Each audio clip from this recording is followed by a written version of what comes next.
Je suis un handicapé mental. J'avais fait une première vidéo là pendant 40 minutes, je parlais, j'étais tout content, je vous montrais le code, bla, mais j'ai pas enregistré l'écran de mon ordinateur. Et à la fin, j'avais fini. Ouh, j'ai fini, je suis content. J'arrête la caméra là, le Osmo, mais je m'aperçois que j'ai pas enregistré mon écran de merde. Et du coup, je parlais comme ça, comme un con dans le vent. Donc là, je vais vous faire la vidéo plus rapide cette fois. Et voilà, donc cette vidéo, c'était une vidéo où je vous parlais des vecteurs de OpenAI, donc pourquoi les gens utilisent l'IA à 10 de ses capacités. Donc il y a plusieurs fonctionnalités qui sont intéressantes dans l'IA, donc pour ça, on va passer sur mon écran. Donc là, voilà, on est dans la documentation de OpenAI. Je vais vous mettre le lien là de cette documentation. D'ailleurs, je vais aussi vous mettre le lien pour ceux qui veulent apprendre à faire des applications mobiles. Je propose un accompagnement. Et pour ceux qui ont une idée d'application mobile ou de SaaS progressive web app, ce que vous voulez, mais que vous ne voulez pas coder, vous pouvez me contacter. Je m'occupe de développer l'application pour vous. Donc là, je vais vous mettre le lien de ça, plus le lien de la documentation de OpenAI. Et là, le premier truc que je vais vous montrer, qui change la vie de malade, c'est ça, le file search and retrieval. C'est les vecteurs, on va dire les vecteurs pour la suite de la vidéo parce que c'est comme ça que ça s'appelle. Donc là, je vais vous donner des cas d'exemple. Donc là, tu vois, un vecteur, en fait, c'est un fichier que tu peux uploader sur les serveurs de OpenAI. Et ce fichier, il peut être de plusieurs types. Ça peut être PDF, TXT, CSV, mais en fait, ça peut être d'autres types aussi. Je vais vous montrer, moi, ce que j'ai uploadé, par exemple. Moi, c'est un fichier comme ça. Vous voyez que c'est un fichier JSON avec des clients ici. En fait, c'est leur panier d'achat. Donc là, tu vois, il y a Marie Dupont, c'est le client 001. Elle a acheté un iPhone 14. Mais je vous ai mis un autre exemple. Ça, c'est un CSV. Donc là, imagine, tu as une boutique de e-commerce. Tu es là avec tous les articles. Donc là, des robes, des pantalons, des machins. Tu peux très bien uploader un fichier comme ça. Et là, vous allez me dire, ouais, mais c'est quoi la différence du coup entre les vecteurs et une base de données classique en SQL ou bien même en NoSQL? Bah là, si jamais tu aurais voulu, si jamais tu veux utiliser une base de données classique et que tu veux uploader ça, bah, tu vas juste créer une table et voilà, ça va être ta base de données. Donc là, chaque ligne, ça va être la valeur et là, les colonnes. Donc là, nom produit, catégorie, exactement comme ça. Et en NoSQL, c'est un petit peu différent parce qu'en NoSQL, vu que c'est du NoSQL, je vais vous montrer, c'est un système.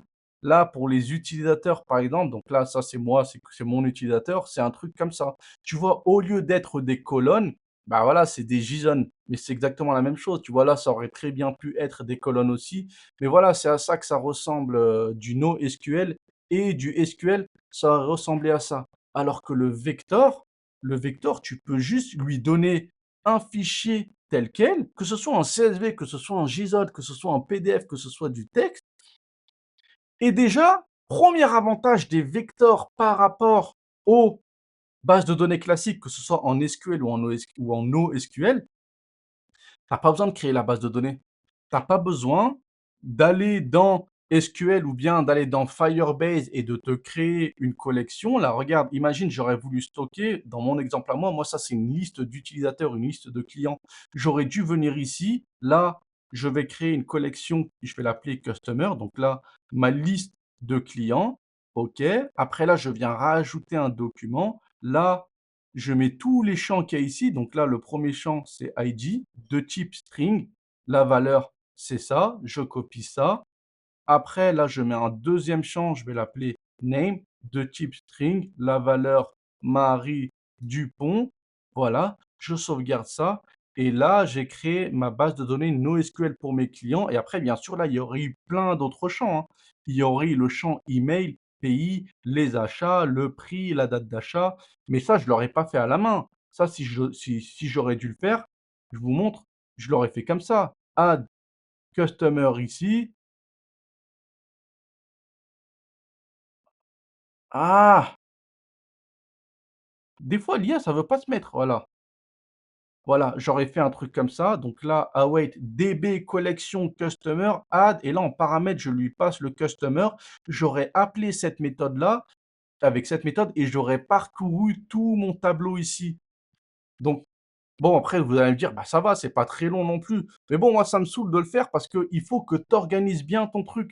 Tu vois, déjà, là, achat, c'est un tableau d'objets. Donc, je me dis, putain, il faut que je pense au cas où, si un jour je dois venir mettre à jour mon tableau, il faut que je pense à comment faire l'architecture de ma base de données.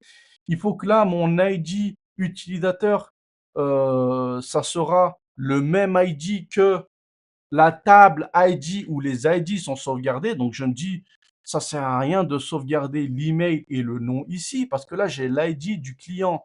En fait, j'aurais eu deux ID. J'aurais eu l'ID de la commande et l'ID du client. Donc là, j'aurais eu un autre champ. J'aurais dû l'appeler User ID. Et si jamais j'ai besoin de récupérer le prénom et l'email de la cliente, donc Marie Dupont, je me dis, je vais récupérer l'ID de l'utilisateur. Ensuite, avec cet ID, je vais aller dans la table utilisateur. Je vais chercher l'ID de l'utilisateur qui correspond à ça.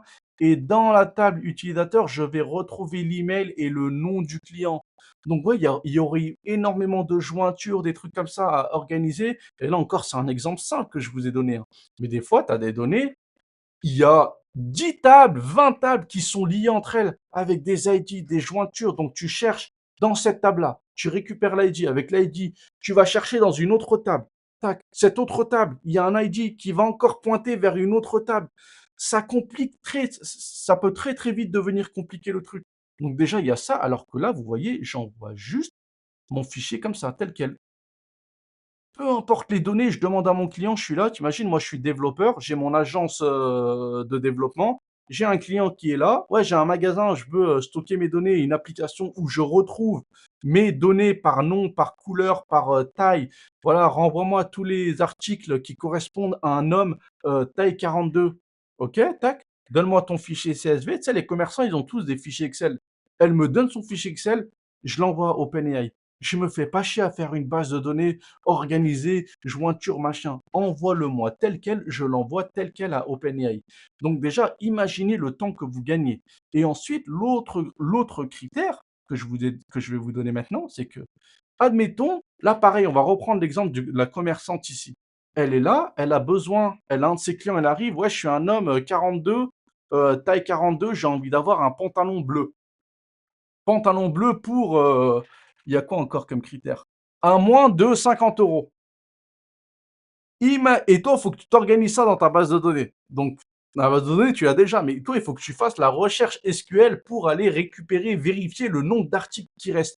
Donc là, tu vas dire, voilà, je vais dans la table catalogue et renvoie-moi toutes les valeurs qui correspondent à homme de type pantalon. Donc là, il aurait fallu faire une requête like. Donc like, ça veut dire contient le mot pantalon. Donc ça veut dire pas de faute de frappe. Si tu tapes pas talon, tu oublies le N dans pantalon, ça peut arriver. Tu oublies le N, il va rien te retourner.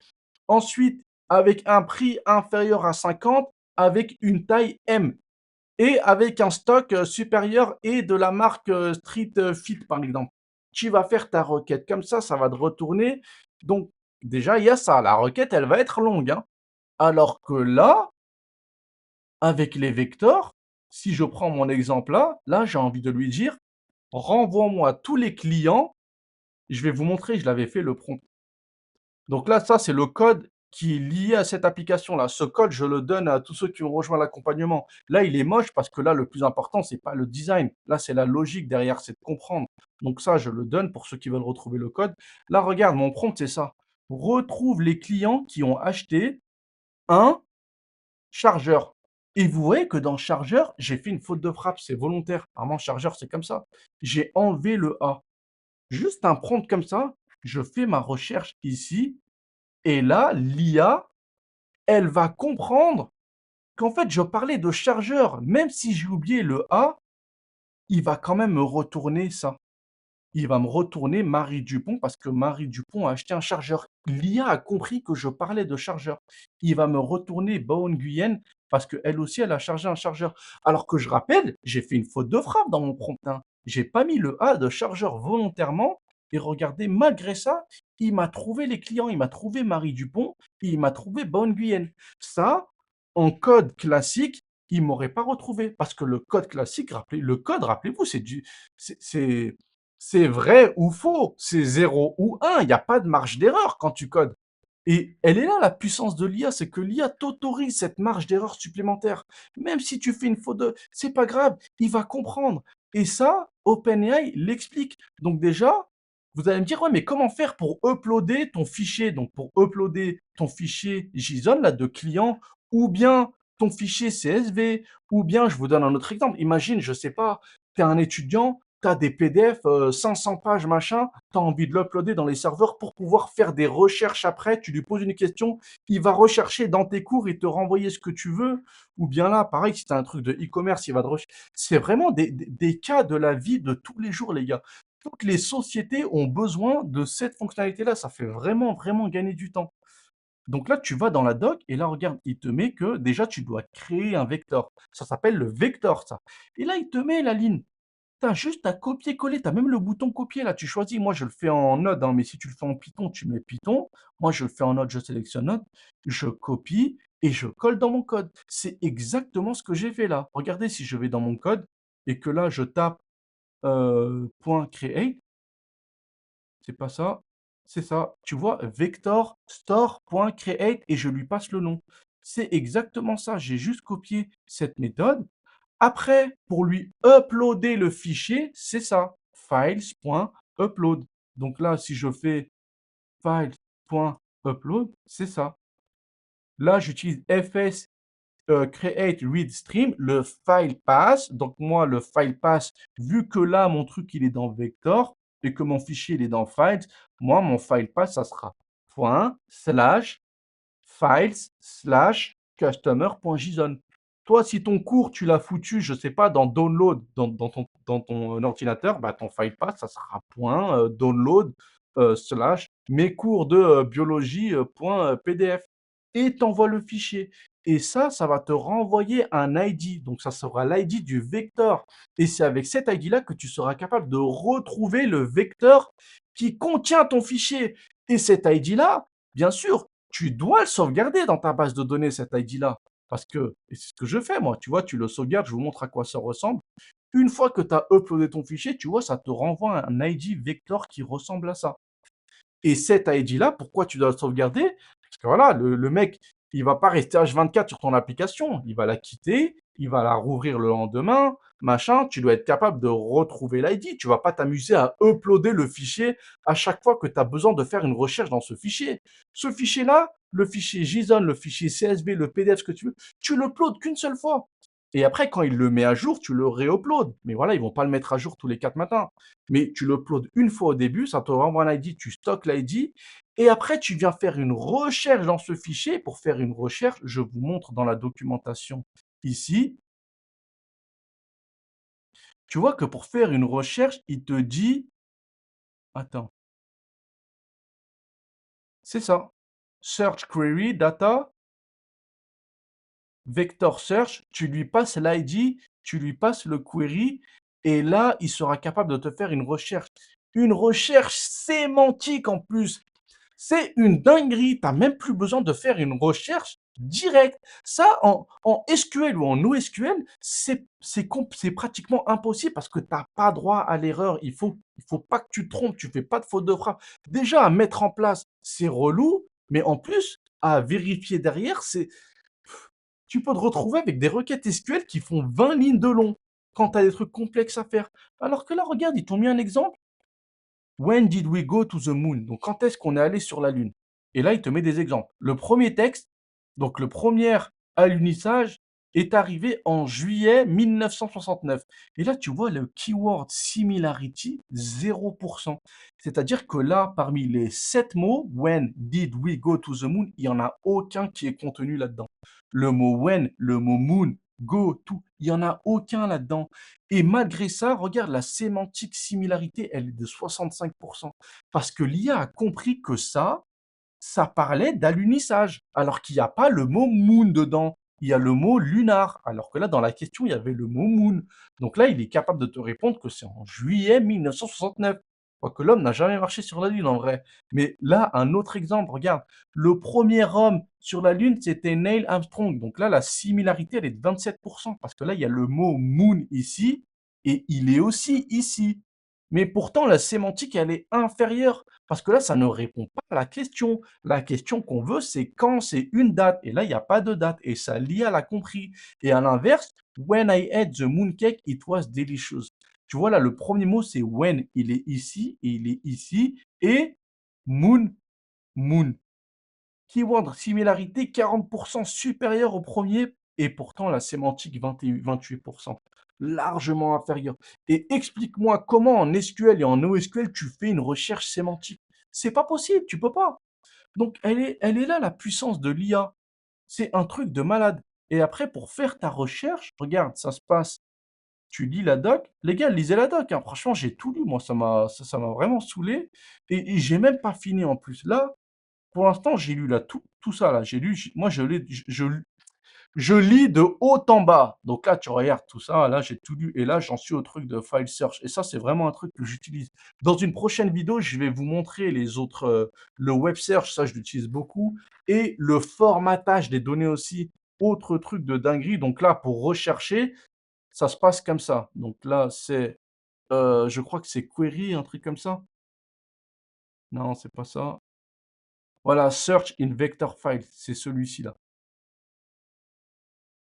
Donc là, c'est ça que tu dois faire. Et ça, pareil, je l'ai copié dans la doc, hein, je ne l'ai pas inventé, hein. Donc c'est OpenAI Response. Donc là, tu dois installer le package OpenAI, les gars, avant. Donc tu tapes npm i OpenAI, sinon tu peux rien faire.